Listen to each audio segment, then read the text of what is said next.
I first got to Oregon State, I think something that really got me through all those hard times and the motivation that I had to keep going through all the adversity and all the injuries, different things that I faced was just being able to one day call my parents and tell them, like, y'all don't got to worry about my school no more. This is Friends of Friends, a show about friends and affiliate of friends being involved in high priority culture trends in order to push the culture in the right direction. Welcome back to the Friends of Friends podcast. In this week's episode, we have a special guest for you. Coming out of West Linn, Oregon at 6 feet tall and weighing 193 pounds. Throughout his football career at OSU, he recorded 16 starts, 88 tackles, and 4 interceptions and 11 pass breakups. In 2020, he also messed around and received All-Pac 12 honorable mention. Please welcome onto the show, Jaydon Grant.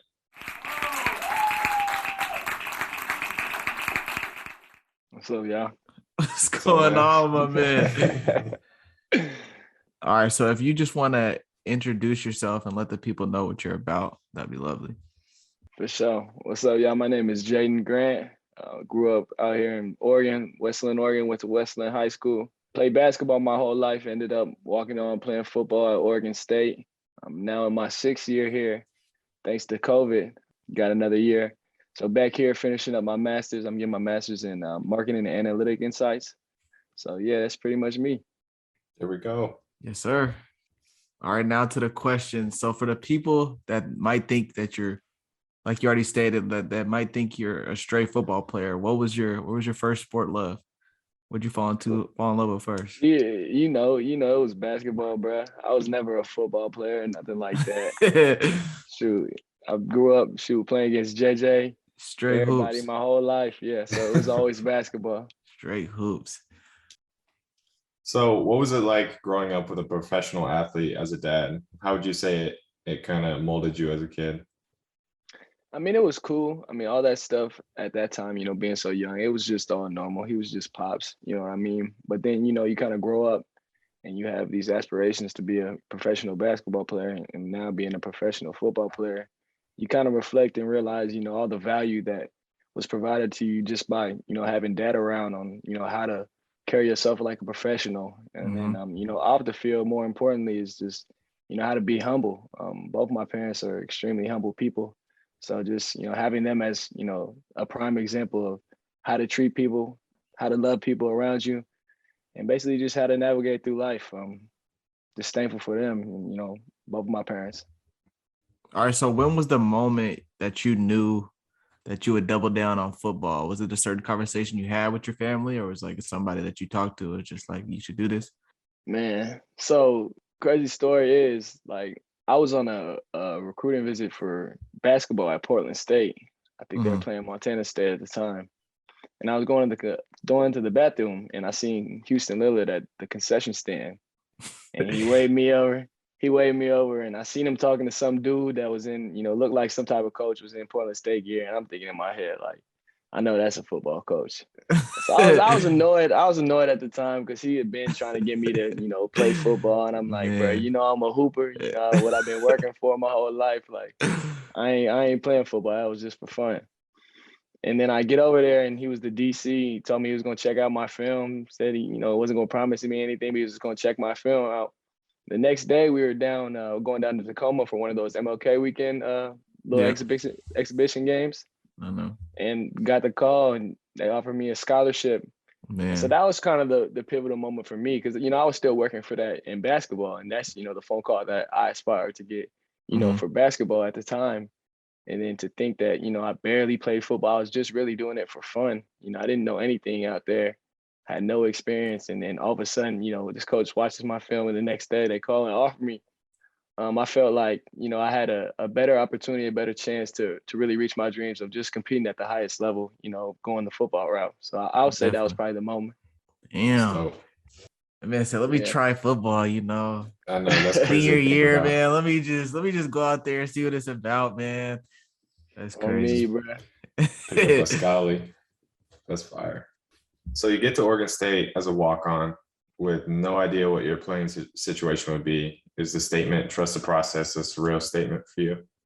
Yeah, I would say, like, trust the process is a real statement for me. But I think that, your vision of what the process is going to be is a lot different than what it actually is, when you end up walking your own shoes. Because, you have a bunch of, like, for me, for example, I just thought, if I go in there and work my hardest, then I'll be rewarded. I'll earn a scholarship. I'll end up playing.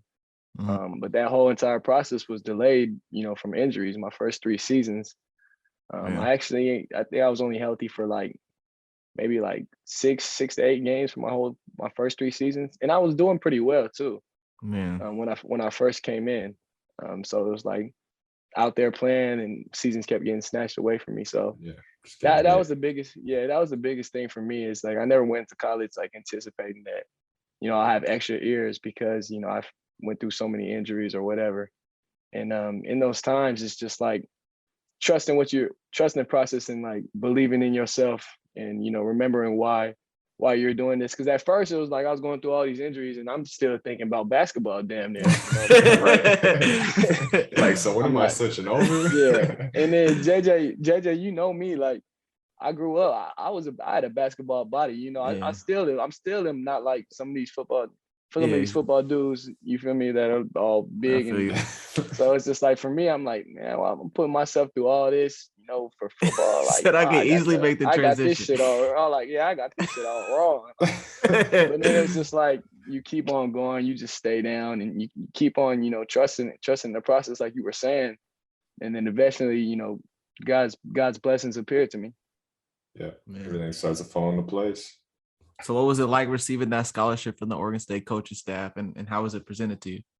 It was cool, man. It was really cool. It was, when I first got to Oregon State, I think something that really got me through all those hard times, and the motivation that I had to keep going through all the adversity and all the injuries, different things that I faced, was just being able to one day call my parents and tell them, y'all don't got to worry about my school no more.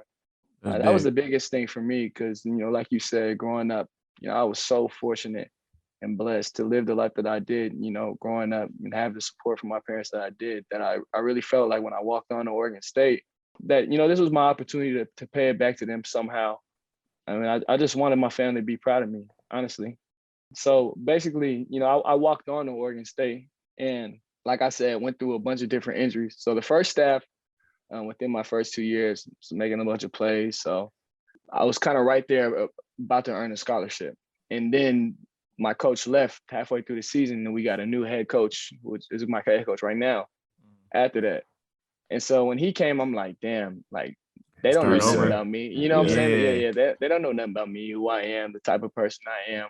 Yeah. And the type of player that I am. So it's just because there's a lot of different things that go into rewarding a walk-on, with a scholarship. There's a scholarship count and different things. And then obviously, you got to be a good student, you got to be accountable. Can't really you can't get in any really trouble, and expect to be a walk-on and get it. There's a bunch of exactly. So it was just kind of trusting the process all over again, going back to that. This is going back to what got me there and what led me to the little success that I had up to that point. Just grinding and controlling what I can control. And then eventually, I think it was my fourth season or my fourth year in college, Coach Smith's first season, or my third actually, Coach Smith's first season. And I ended up starting the last 6 games, and I played throughout the season and stuff like that. And then after that season, kind of had some talks with Coach Smith, and was he was kind of it was kind of where it at? Yeah, and it wasn't it was crazy, because a lot of my teammates didn't know I was a walk on. Yeah, because was balling. Same caliber, same thing. Exactly. Even in practice, I always did well, because I'd always just soaked in all the information. I was really coachable, especially. Even now, but obviously, especially when I first came in, just being a sponge, because I ain't know shit about football. So, Still learning. Who exactly. So, when we finally had that, conversation, he told me I'll be on scholarship for the rest of my time here. It wasn't crying or anything like that. I was just that reassurance, I'm here. I belong here. I could finally call my parents and let them know. And that was the coolest thing for me, just let my parents know that. What was the parents' reaction? man, they're just super proud of me because, you know, they knew that I went through, you know, a lot of shit to get to that point here at Oregon State. Between the two coaches, between, you know, my first coaching staff and my injuries and all the different factors like we were talking about that played into it, you know, they were just proud of me for, you know, going over. Because when I first decided to play football, everybody was kind of like, what? Are you like, sure? Yeah. yeah, you know what I'm saying? He's Like a my mom, hooper. bro, like my mom ain't want me to play football at all. Yeah, Like, that's a not at classic. all. Overprotective. Yeah, she was like, you don't need to get hurt, all this stuff. So they ain't, I don't want to say they ain't really agree with me, but, you know, they always saw me. It was hard for them to see me as a football player. So for that to kind of come full circle for them, I think that's when everybody kind of looked at me, and we even myself kind of started looking more at myself like, yeah, I'm kind of giving up basketball. You know, I'm done with it. Yeah, chalk that I'm a one. football player for real now. All right. So being named a captain is a huge deal. And with being a captain, people look to you for motivation, guidance, and everything else. So did you take that on as a feeling of pressure or more of an honor? I took that as just the greatest probably honor that I could ever receive, you know, as a member of a sports team, you know, just especially with football, being on a team with so many different guys. Yeah. And to be voted by my teammates, you know, the first time last year, it was I just felt so blessed. And it was like that whole feeling of, you know, thinking everything I came through. Like if you would have told me when I first walked on, or some of those, you know, pitfalls or low moments, you know, you'll be a captain on your team, or you'll be voted captain by your teammates, you know, one day in your career or something like that. It'd have been hard for me to see. So I think that was the coolest thing that, you know, my teammates kind of voted me to lead them and could attest to my character, and just knew what I was really about, knew that I was a person that cared for them more off the field than on the field, and somebody that will go out there and, you know, give them my all and do anything to help them and to help the team win. So that was the biggest thing for me. I was just really appreciative. A real stand-up guy there, real stand-up guy. All right, so talk to us about some things that you're passionate about off the field. I'd say music. I'm real passionate about music. I don't know if y'all can see, you know, I got some of these. You got See the vinyls? Yeah. I see the vinyls. Yeah. I see some Lauryn Hill, I think. Yeah, Lauryn Hill. You know, just different music. My dad was really big on music and movies growing up, and showing us all different types of music and all different types of genre. So that's something that I'm really passionate about. Not like I don't create music or anything like that. I'm just a passionate listener. Yeah, you got that fire playlist going. Yeah. So how important was it for you to finish your degree and then go back and obtain more schooling?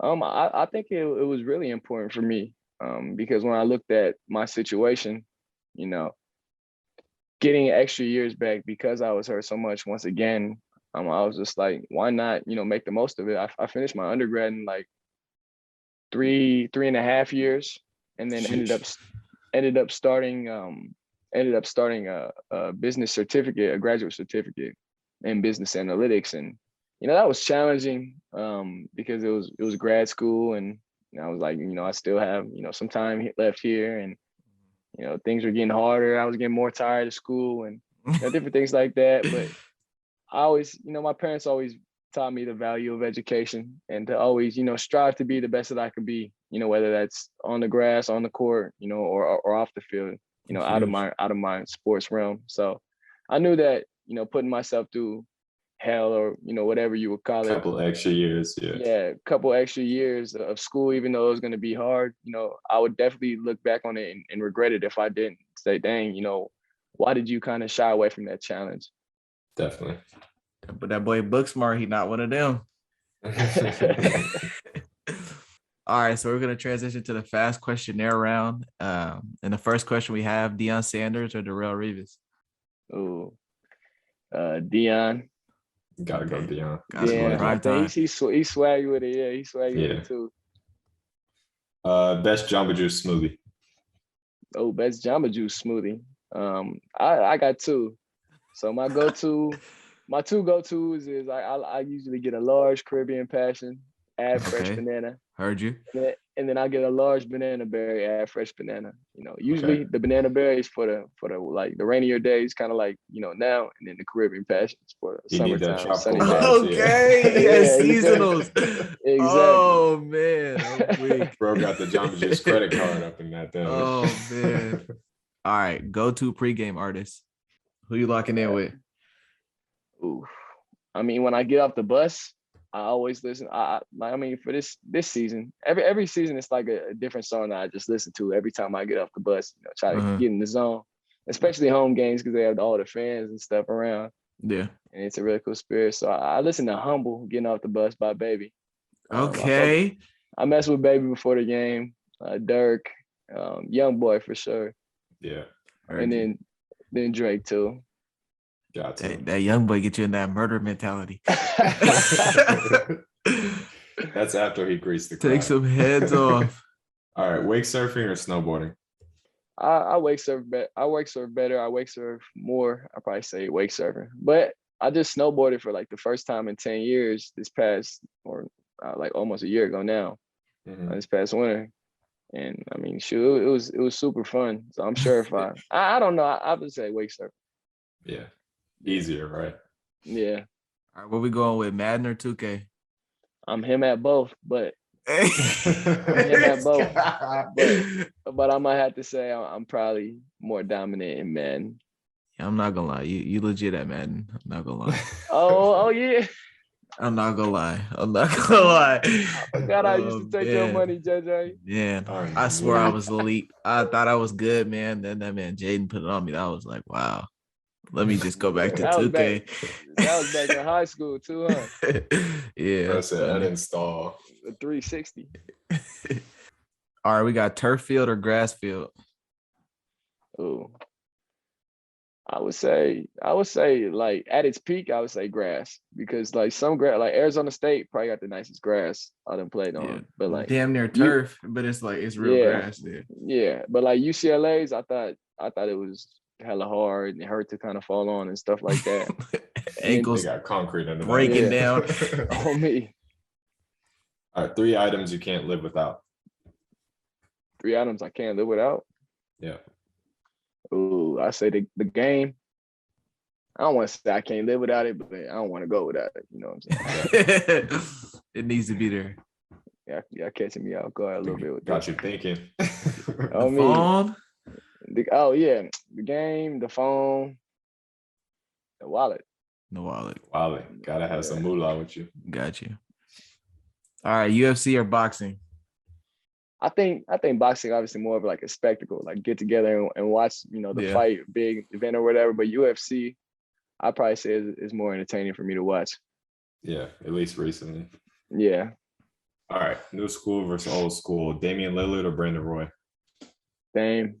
I mean, all the way. Ain't no other choice. Dame. But I mean, Brandon Roy, the natural. I mean, he was a truth, bro. I mean, his career got cut short, unfortunately. That still hurts for all those Blazer fans. Man. But I just think that what Dame does and has done for Portland, and statistically and all that, buzzer beaters, game winners, all that. I think he's the greatest Blazer ever, like hands down. Easily, yeah. All right, last question for you, man, to wrap it up. Friends of Friends podcast or any other podcast? Friends of Friends, bro. Come on now. He's a part of the Alumni Association now, man. Got to get you the stamp coming in the mail. For sure, bro. Appreciate you having me on. So thank you for coming on to the Friends of Friends podcast. So if you have anything you want to plug or shout out in this last segment, the mic is all yours, Jaydon. Nothing, I guess, we was talking a lot about me, but I appreciate everybody in my life that, helped me get there, to where I'm at. My family, friends, and then, a football aspect. Obviously my teammates, and obviously first God. None of this would be possible without him. So just thankful, like I said, for everybody in my life that's really, made a positive impact on my life. Boom. And shout out Katan Oladipo. That's my boy. That's my dog, Mr. KT in the morning.